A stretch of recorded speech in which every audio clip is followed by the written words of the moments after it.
This meeting is being recorded. Uh-oh, this meeting's being recorded. I love it. Don't worry, anything will make it to the blooper reels, so you're guaranteed to have some highlights.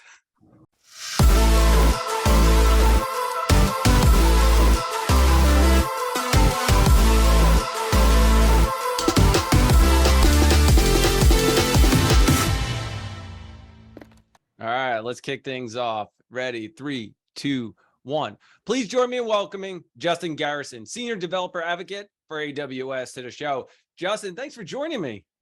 Hey, John, thanks for having me on. All right, Justin, I reached out to you on LinkedIn. Actually, a couple of my previous guests suggested I reach out to you as well on some of the videos that you were doing on LinkedIn because they resonate with me as a technical person. Before we get to a couple of those, how about a little backstory on yourself? Yeah, I'm Justin. I live in Southern California. I started my tech career in help desk, doing various things with desktop support, phone support, all different things. Slowly moved into like a sysadmin role, then development role, and now I'm a developer advocate at AWS. So that's the very condensed version of my 15-year career.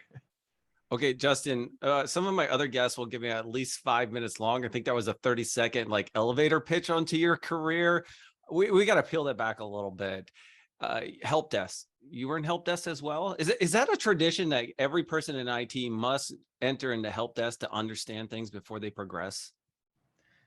To me, it gave me a lot of empathy, not only for the users, but also for the help desk staff, because that's just like a big area where, as I see a lot of people that jump past that, don't know what it's like to receive end user calls, and they don't know how to make helpful error messages or explain things in a way to someone over the phone. I mean, we've all had that conversation with our parents before. Someone we're trying to explain like, no, click on this part. Oh, now did you do this? And those are really hard because you're blind leading someone that doesn't understand, and being able to kind of have that communication ability is really key to a lot of people in their career, whether you're a developer that never talked to customers or you are in that like customer facing role. And it helped me a lot. I worked in a help desk sort of role, helping end users for almost 10 years.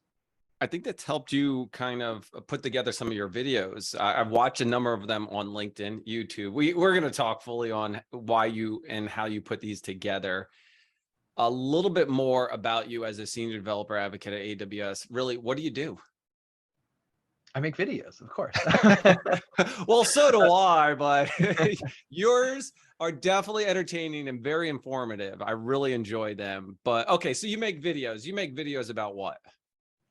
Well, and I guess at AWS, my goal as a developer advocate is to make our products better. And I came from a longtime customer. I was a customer of AWS before, and then when I switched over to working at AWS, we got demoted as like now I work here. The customers are always the promotion side of it, but I really had the goal of making products better. And I was like, hey, I've worked with a lot of these things. How would I make it better for the next person coming on, or the next generation of companies building systems on top of what AWS provides? And the only ways that I've really found to do that are to prioritize work and to make sure that the right features and bug fixes and things get prioritized first, or to help educate the customers and make the customers better at using the tools, at fitting their right purpose to the right tool. And AWS has a lot of services, and we often get questions about which one should I use for what thing.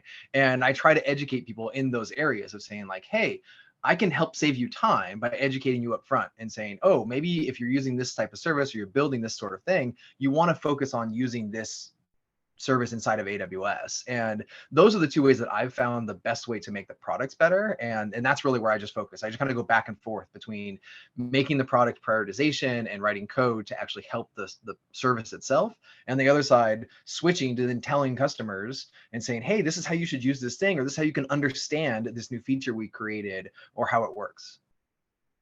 Before joining AWS, were you making videos, or how did you get into making some of this content?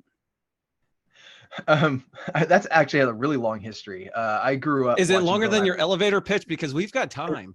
It is quite a bit longer. I grew up watching Bill Nye the Science Guy, and a lot of the stuff that he did, many people probably don't remember him, but he basically would represent scientific things in very interesting, entertaining ways.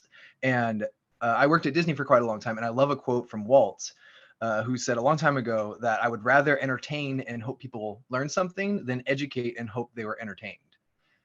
And I really took that to heart, where I was just like, yeah, like that's my style. Like I want to just entertain people and hopefully you learn something out of it. But if you don't, that's okay. You were entertained and you laughed, you had fun. And those are the things that I really focus on a lot of times.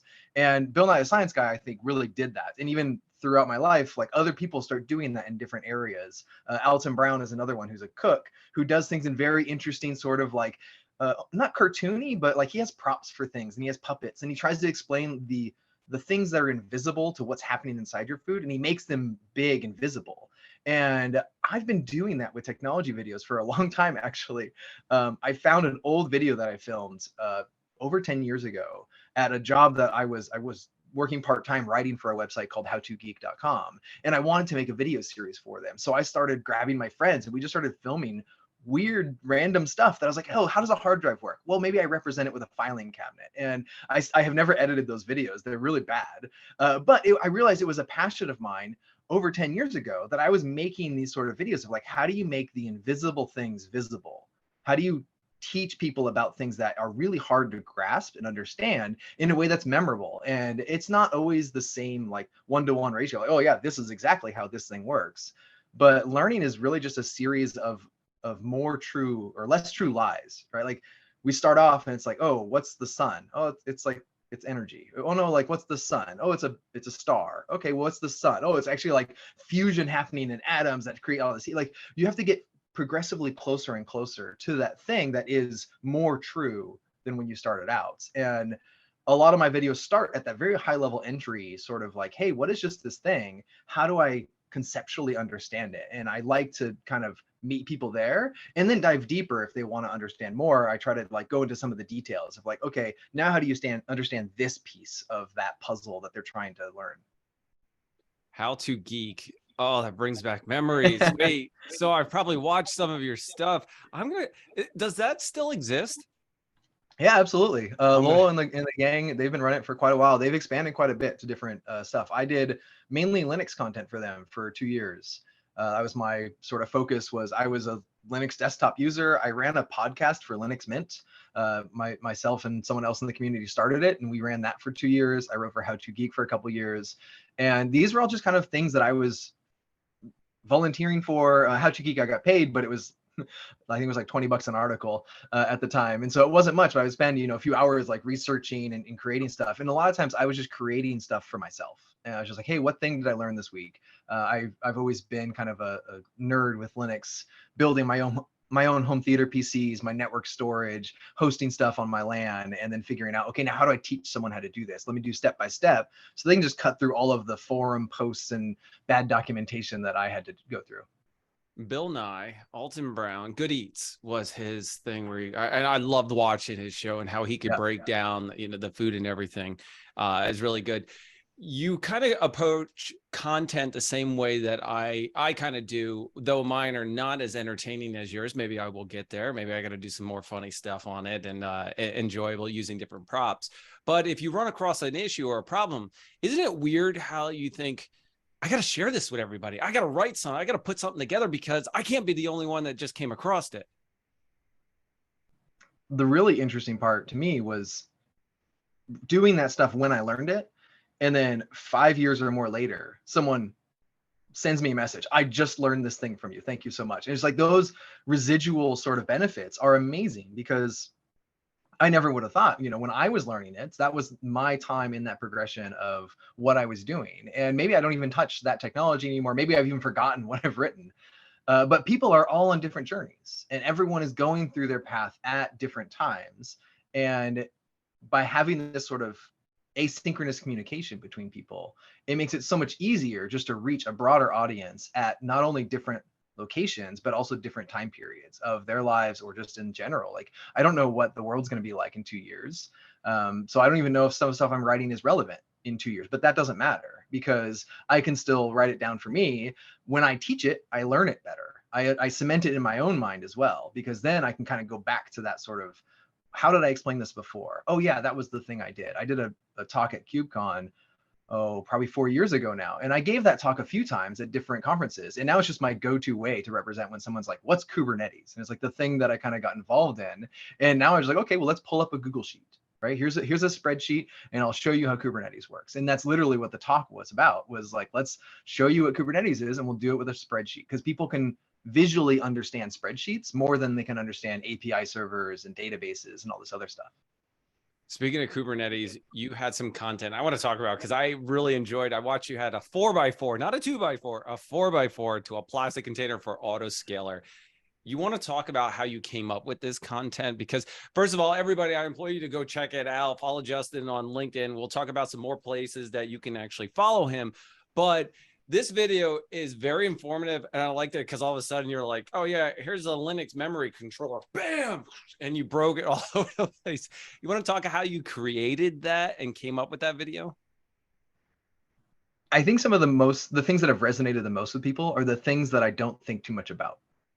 The things that I just like have a basic idea for, and then I just start trying it. And then once I try it, then I'm like, okay, now I just got to fill in a gap here. And how do I fill that gap? And those are the things that are more intuitive. Those are the things that are just like, oh, literally, I didn't have a 4x4 in mind when I was creating that video. I had the plastic containers, I had the water, I had some sort of idea that like, oh, I need this to go away. Like, what happens when it fills up with memory?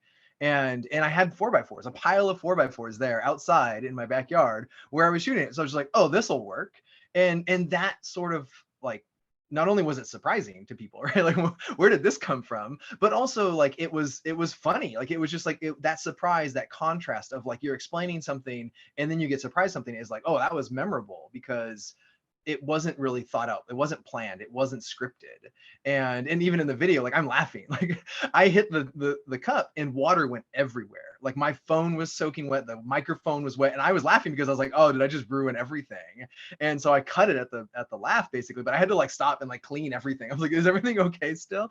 And that was just like really like, it was real. It wasn't something that I had planned for. It wasn't something that I was like, oh, this worked and this worked. And movies and TV are often scripted, but people love watching, non-scripted television. They're like, oh, I don't know what's going to happen yet. Yeah, you do kind of know, but the surprises, the things that were unexpected, the human behavior is what we really kind of latch onto a lot of times.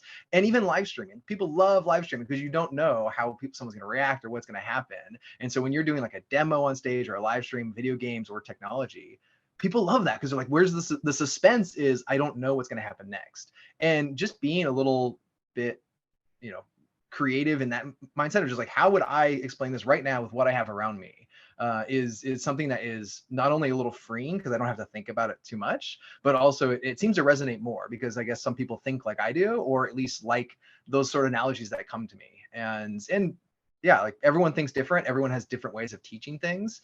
And I always encourage people, like, don't try to do what I do. Try to do what makes sense to you. Try to find the thing that's like, oh, how would you teach this to the younger self of you?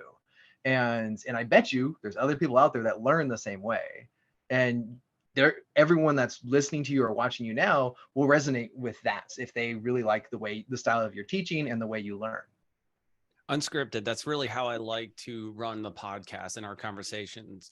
As Justin's indicated, everything's unscripted here on the show, and his stuff is unscripted. I think one of them that sits really and resonates with me is, and from memory, is you had these buckets and you were talking about storage, I believe, and you were pouring it in, and here's a bucket for this and everything. And that's where I came to start following you on LinkedIn. It was like, wow, I'm not a big Kubernetes fan, and I know what it is and I follow it, but that really actually kind of sat with me and I understood how you were explaining it and how it worked probably better than I could have got reading any book or article. Yeah, and the depth, like, videos are short. That short form video, less than a minute, is really hard. And so the depth's not there, but conceptually you understand now. And you can associate that because people are really good at discovering patterns. And you may not know how Kubernetes does it, but you know how your computer with a hard drive did it, or how S3 did it, or something else that you've used in the past. And you're like, oh, a bucket. I know what a bucket is. Maybe they're not exactly the same, but I understand what it's used for or how I might use it in the future. And people are so good at recognizing those patterns, especially with concrete examples. Abstract stuff is a little bit harder sometimes. If I'm like, oh, well, there's this bucket that exists inside of a hard drive, and you're like, I don't understand what you're talking about. But if I show you a physical bucket and say, put stuff in here, like, oh, I know how that works. Like, okay, sure, I'll just throw some stuff in there. And those are the things that I think can make that stuff, that invisible stuff, so much more visible and relatable. Because like, oh, okay, now I can understand, I can use this somewhere else. What happens if two people want to use the bucket? Is that possible? Let's figure out those sort of use cases. But the actual just idea behind, what do I want this for? Or why does this exist? Those are the pieces that in the short form videos I really like to try to tackle. With the short form videos, do you find that a lot of the audience wants more, or says, oh, you forgot this, oh, don't forget that, and they always want to add on to it, but the whole premise around it is to just whet your appetite and get you to understand the basics, and then you build on top of that? How do you handle that? I love it when people tell me something they're trying to learn. Every time someone tells me in person or online, like, hey, I love this video, I always ask them, what are you learning right now? What is the thing that you're trying to learn? Because I have a note that I just keep. It's a backlog of probably 100 items. They're like, these are all ideas. I'm not going to act on all of them, but I slowly can think on some of them. Like, oh, this one gives me an idea. Or, oh, I was out mowing the lawn and I had this idea for how something works. Those sort of moments of inspiration kind of happen. And then I just go to my note. I type in like, oh, this thing is kind of like mowing the lawn. And then I'll just come back to it later. And just like, I don't need the whole script of the video because it is only a minute, but I just need a piece of it. Like, how would I, again, teach this to my kids or the younger version of myself? And how would that sort of resonate? And so those are the things that I really try to focus on. It's just like, what are people learning right now? One of the hardest things is keeping it to a minute, because there's always more to say. There's always more depth that I'm like, oh, this isn't right. I know, because I know the technology, because I know the details, this piece is a lie. And you just have to get over that. You just have to say, like, most people aren't coming for those details. They're not coming for that other piece. They want to just know the overview. They want to know, why does this exist again? And so those are the things that I really try to focus on, especially in that short form video, because it's just too hard to go into all the details. And sure, there's people that come to me and like, oh, you got this wrong. Oh, you said the wrong word here. And that's sort of that benefit of not being scripted. And there's a downside to that too, because it isn't always 100% accurate. But I hope to help people just like say, oh, I understood this a little more now. Now I can go understand the details later. And then if I don't need to know that, that's fine. It was a minute of my time and maybe I was entertained. Great. That's part of the goal. Are you saying that we're going to see a lawnmower in one of your episodes soon? I don't have any lawnmower specific. I do have things on outside on my lawn, but I don't have a lawnmower anymore right now. Are you following like an 80-20 rule when creating videos? Like 80%, this is really good, 80% of it, and maybe 20 of it is, I want to say a lie, but you, like you indicated, you have to get over that a little bit, but you have the basics, the foundations for people to retain and take it one step further on their own. With a 1-minute video, I find I cut so much stuff out. Now for a quick interruption. A huge shout out to our friends at Veeam for sponsoring this episode. Veeam Backup for AWS can easily protect all of your Amazon EC2, RDS, and VPC data. Wait a second, they can protect my VPC data too? Yep, that's right. Simplify AWS backup and recovery while ensuring security and compliance. All right, now back to our episode. With a 1-minute video, I find I cut so much stuff out that like I don't even bother. Like if I get like the 10% mark of the thing that I wanted in there, then I'm good. And a lot of times for the short form videos, it's really hard to context switch. So I try to go, if I have a repeating representation for something, I go and I shoot 4 or 5 of the videos at a time. And I say, okay, this is gonna be easier for me just to do 2 hours of shooting rather than like a half hour here and a half hour there. And so I'll just do them all back to back. And it helps with some of that continuity between like, hey, by the way, that last video we told you about this thing. And the visuals also help because they're consistent. It's, oh yeah, here's that bucket again. Here's that container, whatever it is. And so those things do kind of carry over. But a lot of times it's just, if I want to land the one thing I want someone to learn, I'm hoping I do that within 20 seconds. And if I did, great. I can add some details to the end. But a lot of times, again, short form videos are just so restrictive, and it's a challenge. And I kind of love that challenge because challenges bring out more creativity and they make you push yourself a little more. Like, how could I show this instead of say it? Right? What's something that I could have, like a t-shirt that had a label or a text on the screen, rather than have to say, hey, I'm a Kubernetes cluster. Like, I don't need to do that, because you can read Kubernetes cluster and then just see what I do. And some of those like compression tricks are really kind of interesting to have in there, and sometimes are a little more accurate or a little more engaging, because it makes someone read and stop and say, oh, this is the thing. I had to consume that. I had to understand the words first, and then he told me or showed me what they were doing. You said some of those tricks. Are there any tricks for those out there looking to create some of these short videos or engaging content, something like you're doing, or any tricks that you've learned along the way that you can share? The biggest tip or trick, I guess, that I tell anyone is to have fun. That amount of fun you're having creating the video comes across so quickly in this swipeable sort of medium of short form videos of I don't care anymore. Someone can tell pretty quick if you overthought a short video. Like, you can tell someone's like thinking in their head about what to say at the intro. And some people are more natural with it. Some people just go right into that hook and they're like, oh, this is the thing. A lot of people will like say you have to do this inside your short form video. Like, I just have fun. And the videos that I've had the most fun with are typically the ones that resonate the most with people watching it. And that just comes across so well. And it doesn't matter if you're, again, doing props, just teach how you like to teach. And if you're excited about something, if you're excited about learning something and excited about telling someone else about it, if that comes across in your video, it doesn't actually matter how many likes or how many views you get, because you're having fun. And that's actually the key to success there, is just having fun with it. I will say that most of my videos do terrible on various other platforms. I have a TikTok. Most of those videos have maybe a couple hundred views, less than 10 likes. But then I repost them somewhere else. I'll post them on LinkedIn, I'll post them on Twitter, and occasionally some of them really resonate and they actually get traction and more people can see it. And that's cool, but that's not the goal. I had so much fun making it, and I just love engaging with people and learning more things about what they're learning. That to me was really the ultimate piece of like, hey, what if we did these short form videos? And when I had the idea for it earlier this year, we were doing long form streams, we were doing traditional YouTube videos, and those were okay, but it was really hard to kind of condense some of the learning and help people, because it's like, hey, you're going to dedicate an hour of your time to learn this thing, and we're going to go deep into it. But I was like, what if we just gave people a minute of their, a minute of the learning experience of that longer form video? What would that look like? And that's where I started iterating on how do we get more people just to understand the basics. You don't need to go depth, just kind of go breadth on this exists, this is why, and helping people be better versions of themselves, helping people find their own path and learn the things they want to learn 1 minute at a time. I can tell you really enjoy creating the content, because that's actually what drives me to watch the video, whether it's on LinkedIn. Now, I'm not on TikTok, not yet, not saying I will never be. I always said I've gotten rid of saying never, because I said I would never be on YouTube, and look where that's gotten me. But I can tell you have a lot of fun with it.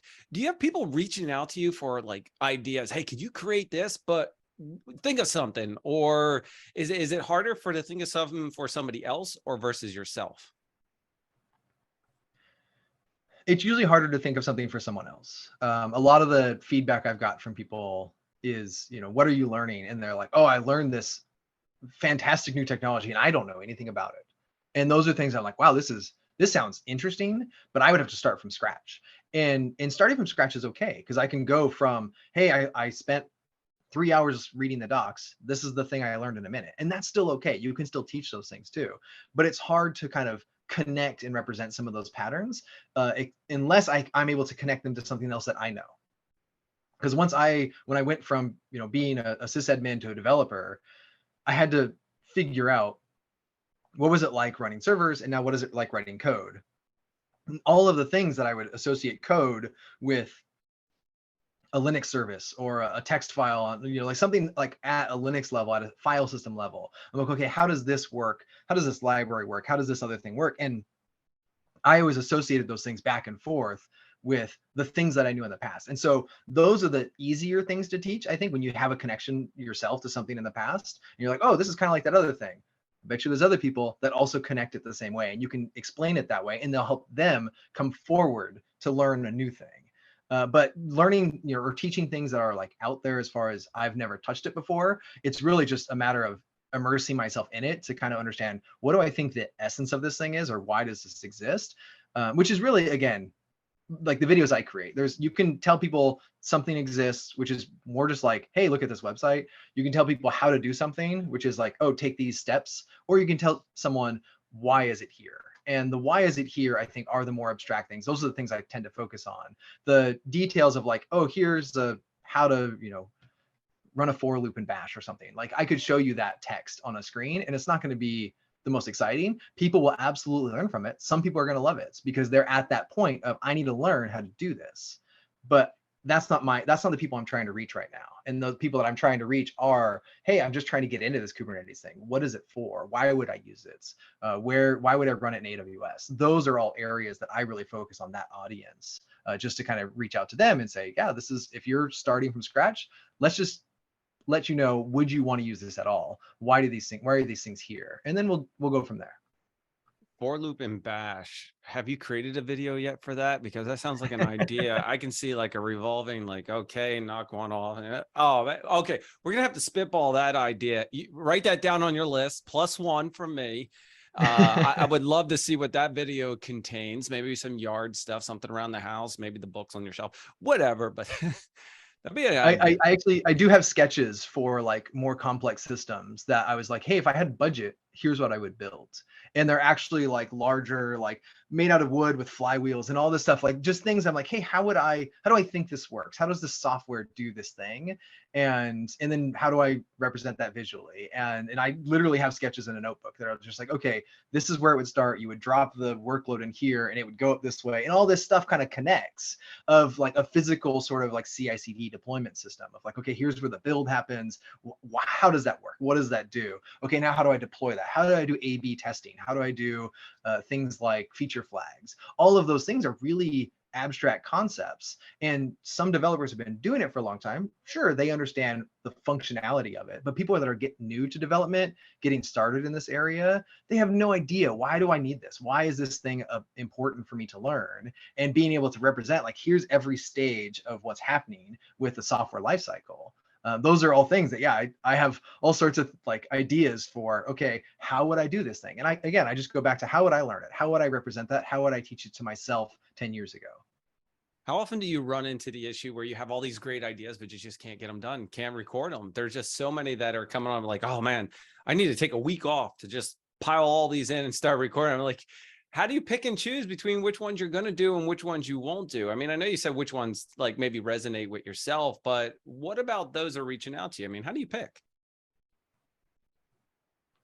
Most of it is just my interest at the time. If it's something that I found difficult or I'm working on that I'm like, hey, this is really hard, I try to say, okay, let's prioritize that one. And I never try to say that there's no time, because there's always time. We all have the same amount of time. It's just about prioritization. And do I want to, review new architecture for some service or write some code, or do I want to educate people? And it's all that trade-off of like, what's the best benefit to, especially at Amazon, like what's best benefit to our service? How do I make the product better? And by educating people, by prioritizing tasks, by writing code, those are all like things I have to balance and figure out what would be the most useful thing right now to do and spend my time on. And I often, try to spend a day or a week just like, what does that look like? And I have to stay close to the product itself to know where it's going, but also close to the customers. As a customer, I try to develop, build new things on Amazon frequently so that I don't forget what it's like, because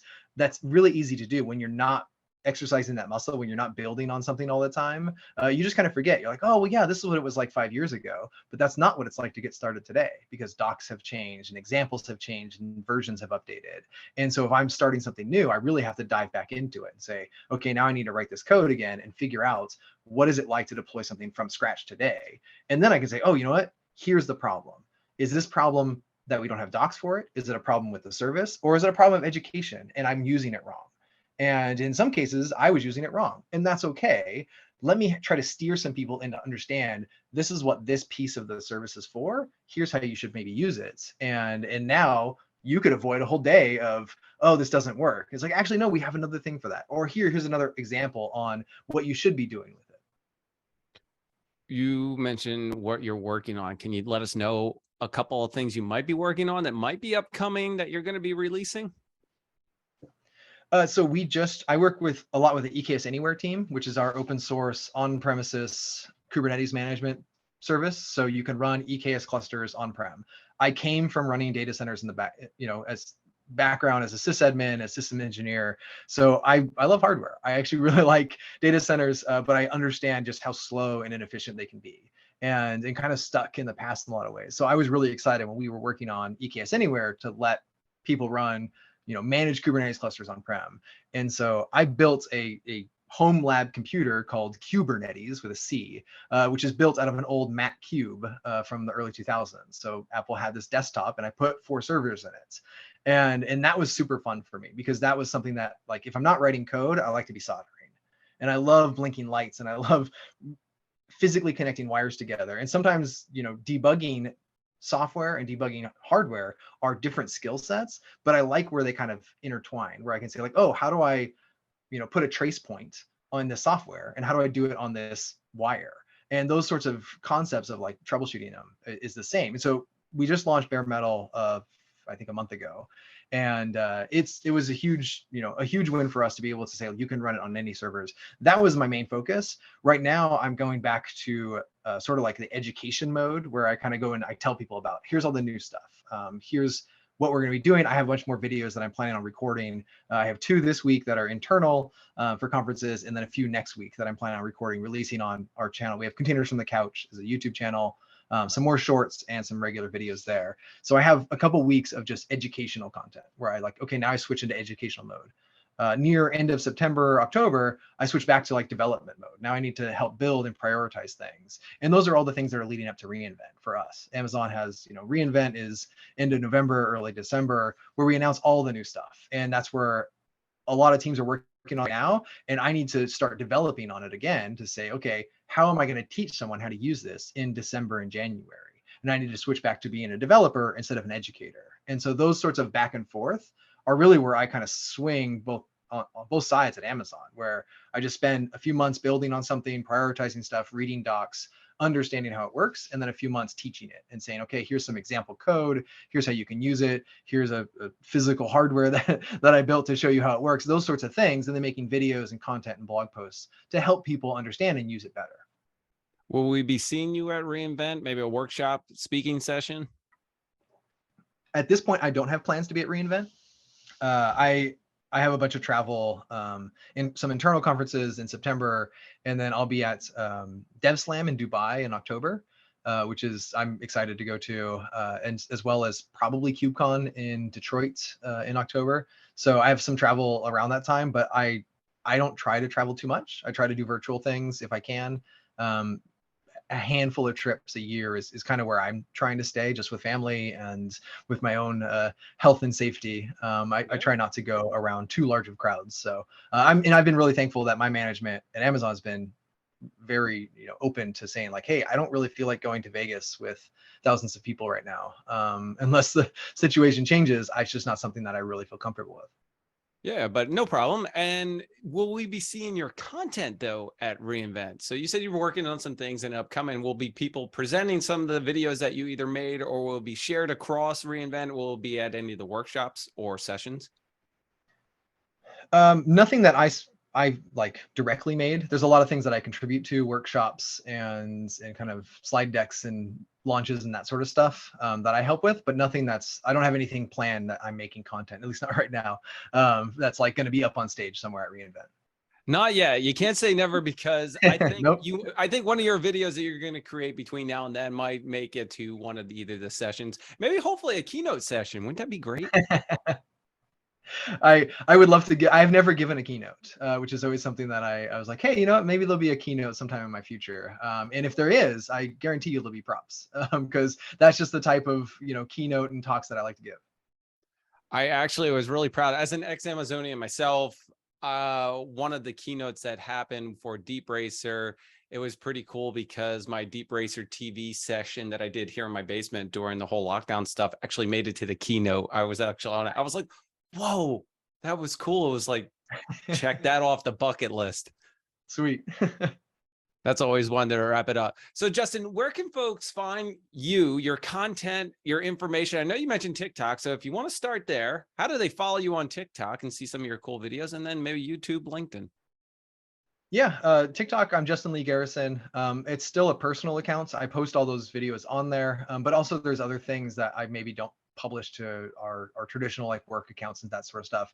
Just general career advice is something I often give to people. I see so many people trying to break into tech, trying to learn development, and so I try to respond to questions and give advice there, just because that's a medium where I see a lot of people just interested in it. So that's something that I do pretty often. I also run a newsletter called 123 Dev, which is a lot of focus around like how to get started in development, but also just how to be a better developer. And that's another area where I try to just give back. And I used to blog fairly regularly. I don't anymore. And I've lost a lot of the blogs. I just don't have time to do long form blog content.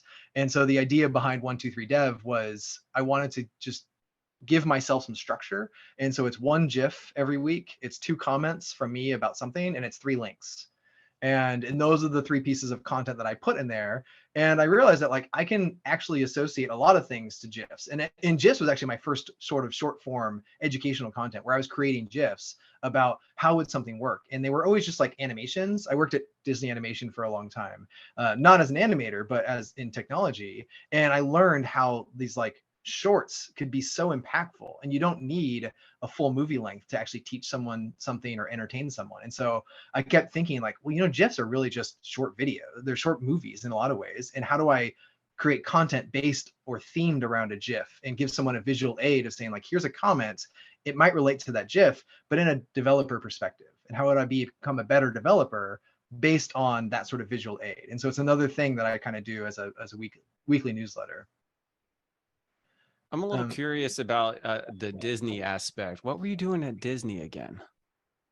Yeah, I started at Disney Animation. I managed the render farm. I was in Linux engineering. So it was a lot of deep diving kind of performance and automation of Linux. And so it's everything from render farm, internal services, artist workstations, and cloud. And so we did kind of a spread of a lot of things in that environment, but it was one of the largest data centers that I worked in for render farm for the servers. I switched over to Disney Streaming, which was running Disney Plus. And so I did a lot of Amazon. Most of Disney Plus and ESPN Plus and the different services run on Amazon. And so I was responsible for the infrastructure, the Amazon infrastructure for Disney Plus at launch. So a year before launch and through launch. So I learned a lot throughout that experience of just launching something at a very visible, sort of like highly engaged and anticipated service. But also a lot about how to create and ship movies. How would we go about thinking of an idea for a movie? What's the process to come up with that story? How do we actually execute on that and divide the work? And then how do we technically achieve that with servers and technology on the back ends? And movies, especially animated movies, in my opinion, are the last vestige of box software. Everything that goes into a DVD box is software. It's just, images that get displayed, but the menus are Java. Your Blu-ray player runs Java, and streaming services are like, they're literally software as a service. You're paying for that software, and you're paying for access to those bits that were created by digital artists. And artists, in a lot of ways, they're writing code, they're writing bits that computers understand and humans interpret. And that sort of process isn't much different than what developers are doing today. But it was a super awesome time at Disney, just understanding like how those systems worked and how the process of creating movies and getting ideas all worked. I think that's pretty cool, kind of following your career, obviously, before then, help desk. And there's a lot more that came into it. Obviously, we only got the elevator pitch and the background, but you had the Disney Plus and working with the big server farms in a huge data center. Here's a question for you, right? I find it very valuable that I came from a traditional data center background. Like I racked stack servers. I understood like the whole networking capability. I built them like from ground up, actually purchased all the hardware, installed the OS, troubleshoot, figured out the whole thing. And then coming over to AWS when I did, and in the cloud environment, I think it gave me a very solid understanding of how everything came together. Now, I'm not saying everybody should start out in a data center, but do you find that having that background gives you a more appreciation to cloud and an understanding of how things are put together? It's more valuable that you understand the value that coming from the back end. It's just like, again, working in help desk. If I've never worked in the help desk, I don't know what those calls are like. I don't know when someone calls me and is angry because something happened and actually they accidentally kicked the surge protector off. Those sorts of things, like Oops, those are that's all never hard. happened. Those are hard problems to debug and hard problems to maintain at scale. When you have thousands of users calling a help desk, you don't know what it's like to be on the receiving end of the call. If you just went straight into like, I write software, that's good. You're accelerating what you can do, but the value of all the people that support you, it's just invisible and you don't understand the work they're putting into it. And so if you never ran a data center or worked in a data center or had to reseat RAM for the 5th time to make it work, like you don't understand the value prop of someone's managing this hardware for me. I don't have to deal with that. I'm just going to build services. And you don't have to know those things, but it is valuable to understand, oh, there's a lot that goes into it. This isn't just like, why isn't this cheaper? Just get rid of all those people that don't do anything. It's like, no, everyone's doing stuff. Like everyone's working. And there's so many different layers that you don't have to deal with that are just helping you accelerate what you want to do. And those are really cool things as coming from a data center, understanding, oh yeah, no, I need redundancy on the racks. That means I need two power supplies, I need 2 AC units, and I need 2 network connections. Like what? Why is all this here? And then just saying like, no, I just write Python software. Like, why do I care about all that? It's like, no, you care. But here's where that's kind of built into the pricing model, into this request model of like, I just want this API to be available. And allowing people to skip that is great. It's so much better for a lot of people to not have to pay attention to it. But you do miss out on like, I don't understand what went into this. When I go order, at a restaurant, I don't understand what went into my burger. All the people making bread and cutting fries and cooking the food, all of that process is like, I just get to enjoy it and it's great. But I appreciate it a lot more if I've done it. That's actually a good aspect of it. Let me ask you a help desk question, because this is going to be fun for me. What's the first thing you usually tell somebody to do? And I'll tell you what, what I typically tell not only somebody, but also my family to do and my kids when something isn't working. Of course, you reboot it. I swear it's the funniest thing. And I've got my kids, I got my wife down to it where she will say the same thing. Hey, this isn't working. And she'll tell my kids, have you rebooted it? And they're like, and then they'll reboot their phone and all of a sudden it starts working. All right, problem solved. Yep. Yeah, and it's funny because some of these systems, I mean, phones and Chromebooks and, streaming boxes, you think they're self-contained and they don't have the same software bugs because you don't have access to it sometimes. But really, it's software. People write the software, upgrades, sometimes get stuck or something's just happening in the background that you don't know about, and just starting over from scratch with like, hey, what happens if there's no electricity running through this device and then there's electricity running through it? Like, what would happen? And it turns out that a lot of software is good at starting from nothing to something rather than being on for days or years at a time. Same deal. I'll leave my laptop run for a week or two. All of a sudden it's crappy. I'm like, all right, I'm just going to reboot. I got to clean it up. But the same goes with anything. The very first thing I do, oh, I can't install this, error message. I'm going to reboot it. And that's what I tell my kids. I teach everybody. And that's what we try to tell our grandparents, as the older, like, reboot it. What do you mean? Just hit the power breaker and turn it off. No, I'm just kidding. Have you ever rebooted an entire data center? No. Well, we did one when we were building one, but nothing was really in existence. Let me That tell was you. that was a Wait, very I'm sure you've got a story here that you said it. How did that work out?